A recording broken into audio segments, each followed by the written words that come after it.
Link, finally awake. Oh, it feels good to be back. Spoiler warning! Tears of the Kingdom has an amazing story filled with many interesting characters, and I'd hate to ruin it for you. Hello lads and chads, Liam vs. Society here. Today, I'm gonna do something a little different. Nothing super out of the ordinary, but certainly something I've never personally done before. Normally on this channel, I review games and other things that can be experienced on a personal computer. For this video, however, it entirely needed to be recorded on the worst piece of Japanese technology ever fucking created. Now I know you came to this video expecting a review of the new Zelda Tears of the Kingdom, but beforehand, I just feel it's necessary to go over the process of being able to record this fucking game for more than 30 seconds. If you have a Nintendo Switch, you're probably aware of the fact that you can only record game clips at 720p for 30 seconds. Non-optimal for collecting long-scale recordings like I normally do for my reviews. I did not know that, and without thinking, I bought a micro SD card for my Nintendo Switch and a USB-C to USB adapter to theoretically import my files. After spending 3 or so hours to get the micro SD reader to even work and discovering it's broken, I discovered that you can't even record for more than 30 seconds on a Switch, therefore making everything I had bought up until that point fucking useless. I'm a little technologically inept. Now needing to find a new way to record my gameplay for this video, I started my search to find an alternate way to record my footage. I sat back and I thought for a while. I went to Walmart and bought a $20 capture card. So if you're wondering why the quality of this video was so shit, that's why.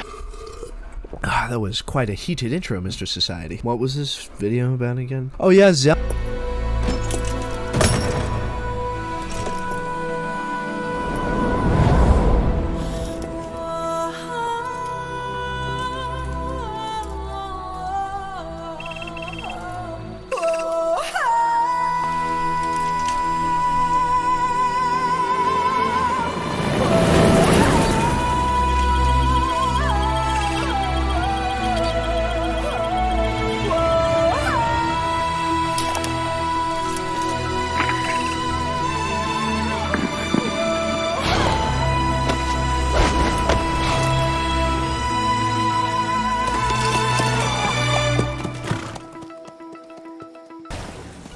It is so goddamn dark down here, holy moly. I'm just gonna...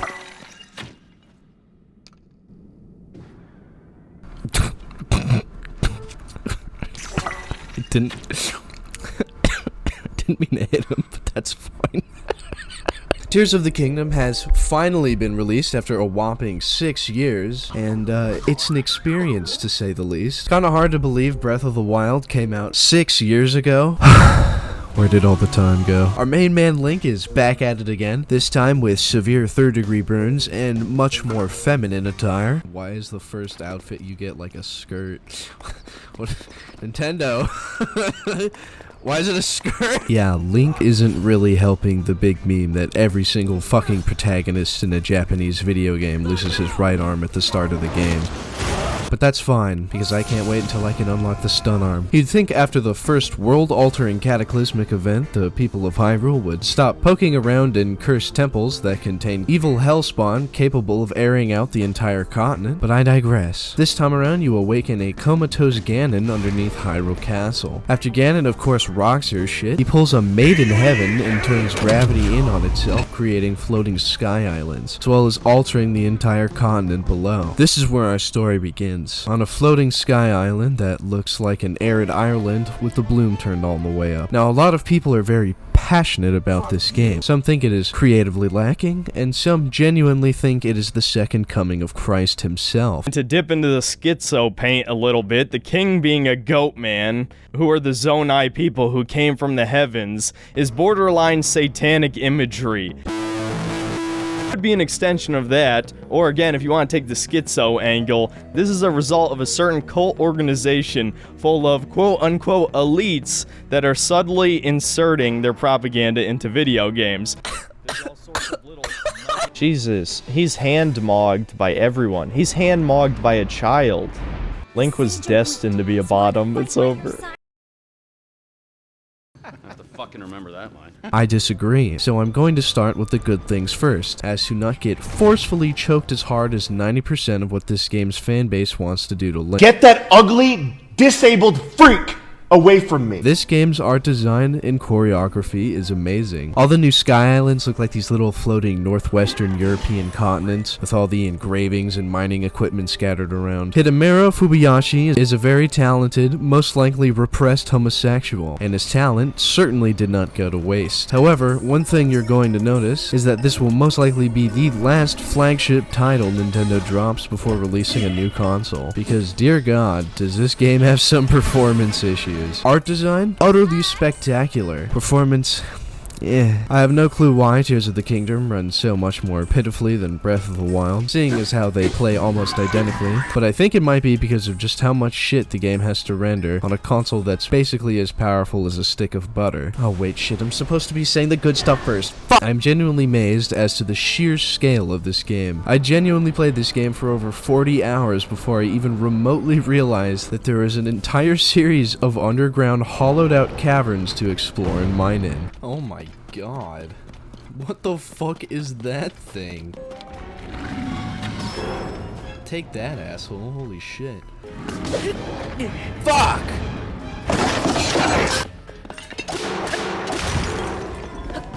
Oh my word, how did I kill that thing?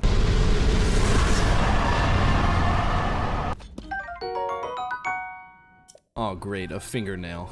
Yeah, that was really worth my time. Tears of the Kingdom has taken many pages out of Hideo Miyazaki's style of shitty game design. By that I mean a miserable underground segment in the same vein as Blight Town, where you can't see 6 fucking feet in front of you and have to walk a country mile back to where the boss room is. I think after Elden Ring dropped, all the corporate gangsters at Nintendo looked at each other and realized the sequel to Breath of the Wild needed to be way more open and more developed than it already was. But this is not critique. It is praise. It seems every 5 feet I'm finding some new shit in the distance to hike my way over to, or finding more Koroks I can waterboard. Kingdom of the Tears has a much bigger emphasis on the creative aspect, giving you entirely new abilities centered around the style of gameplay. Who could forget such new memorable abilities as Bites the Dust, Home Invasion, and the fantasy equivalent of NASA sending chimps to the moon. These new abilities are somewhat cool, but goddamn do I ever miss my remote bombs. I'm going to level with you. I'm not a huge fan of the new abilities, although I will admit the building is pretty fucking cool. In Kingdom of the Tears, you can build some pretty cool shit, and by cool I mean otherworldly physical manifestations of pure malice. Some of the shit you can build in this game, well,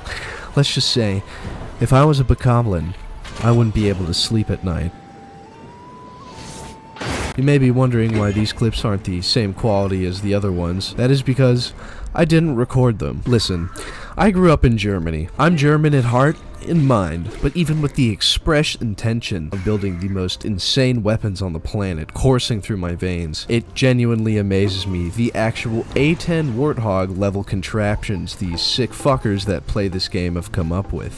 He mentioned something interesting. Cypher is pursuing new research.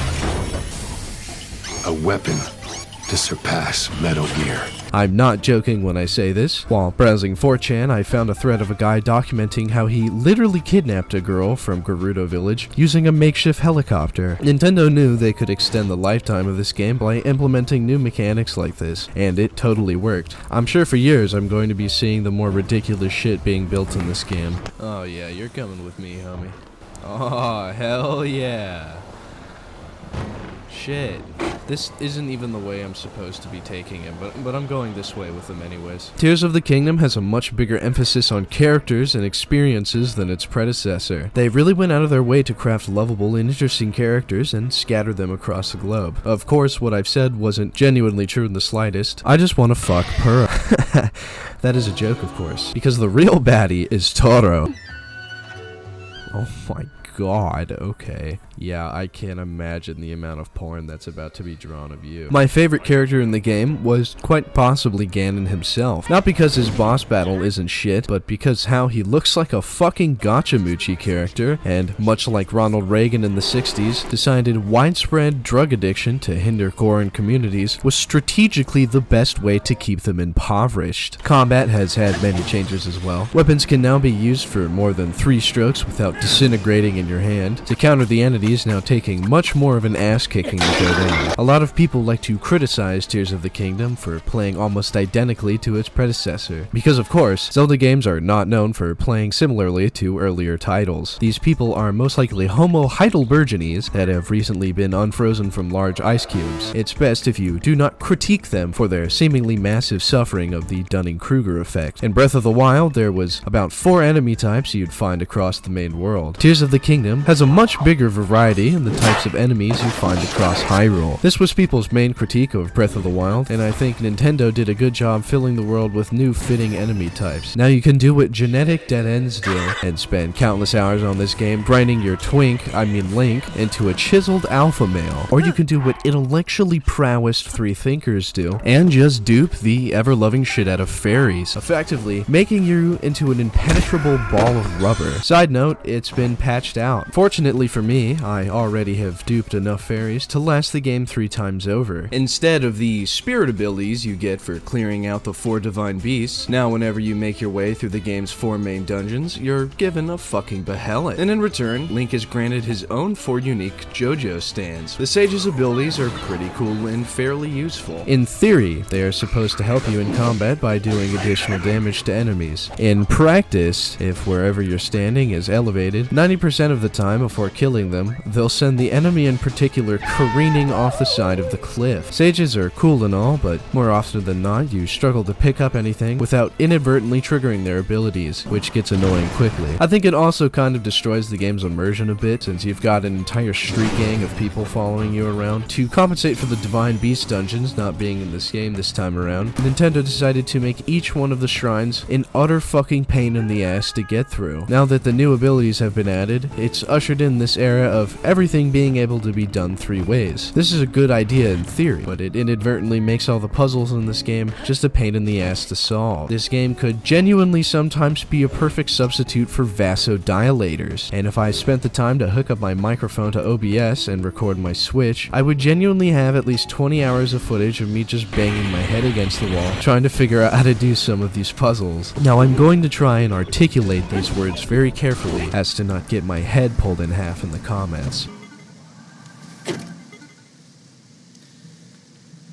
Okay, I give up. I don't care.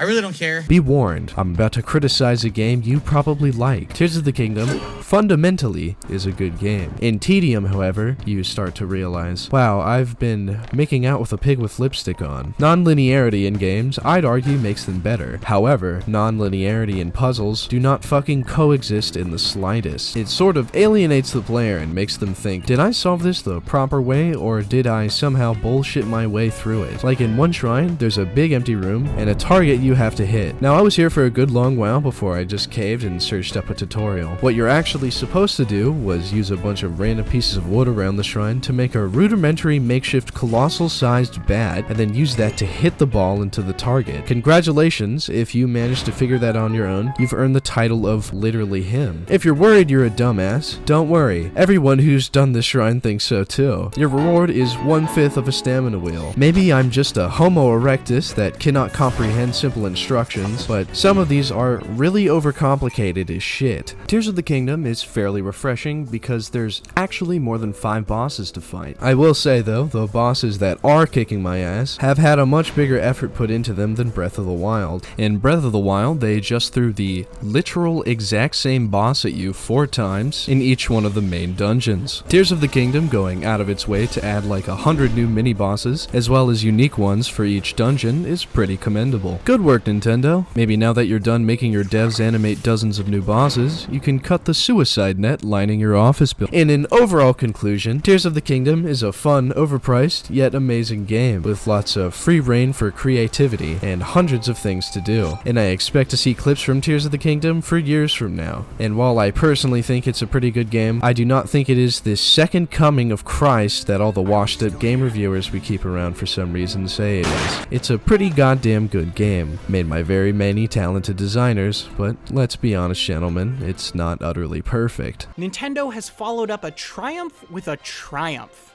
expanding and evolving a world that already felt full beyond expectation, and raising the bar even higher into the clouds. Yeah, okay.